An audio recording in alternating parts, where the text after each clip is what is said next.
So మనం central Asia cover చేసాం. ఇప్పుడు పాకిస్తాన్ గురించి చూద్దాం. పాకిస్తాన్ గురించి చూడడానికి పెద్దగా ఏం లేదు. ఇది జస్ట్ మన నైబరింగ్ కంట్రీ కాబట్టి కొంచెం లొకేషన్ అనాలిసిస్ చేద్దాం.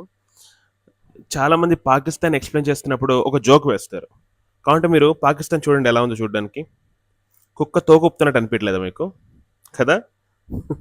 ఫస్ట్ టైం నేను ఈ జోక్ విన్నప్పుడు నాకు భలే నవ్వొచ్చింది. అరే నిజమేగా ఏంది అసలు సేమ్ అలాగే అనిపిస్తుంది అని. బట్ కొంచెం డీప్‌గా ఆలోచించాక నాకు కొంచెం హర్టింగ్‌గా అనిపించింది.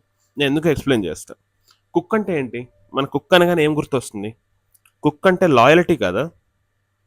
కదా? సో మన కుక్ అనగానే గుర్తొచ్చేది ఏంటి? విశ్వాసం. అలాంటి విశ్వాసం ఉన్న కుక్కని మనం పాకిస్తాన్‌తో పోలుస్తామా? నేనైతే పోల్చను. నేనైతే కుక్కని అవమానించను. సో ప్లీజ్ మీరు కూడా ఆ పని చేయకండి. హర్ట్ అవ్వడానికి ఇది వన్ ఆఫ్ ది రీజన్ అంతే. మెయిన్ రీజన్ ఇంకొకటి ఉంది. చెప్తాను. సో మనం మామూలుగా చిన్నప్పటి నుంచి ఇండియాని ఎలా చూసాం? ఇండియా ఎలా ఉంటది? ఇలా ఉంటుంది ఇండియా. కదా? ఇది కదా మనం చదువుకున్న ఇండియా. ఇలా ఉంటుంది ఇండియా. ఈ పార్ట్ ఏంటి? ఇది పీఓకే. ఇది పాక్ ఆక్యుపైడ్ కాశ్మీర్. కాశ్మీర్ ఎవరిది? ఇండియాది.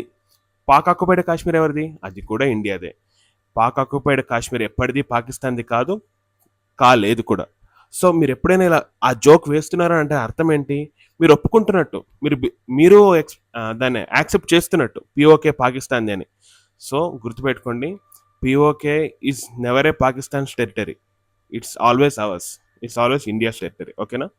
సో అంతే, దీని గురించి చెప్పడానికి ఏం లేదు. నెక్స్ట్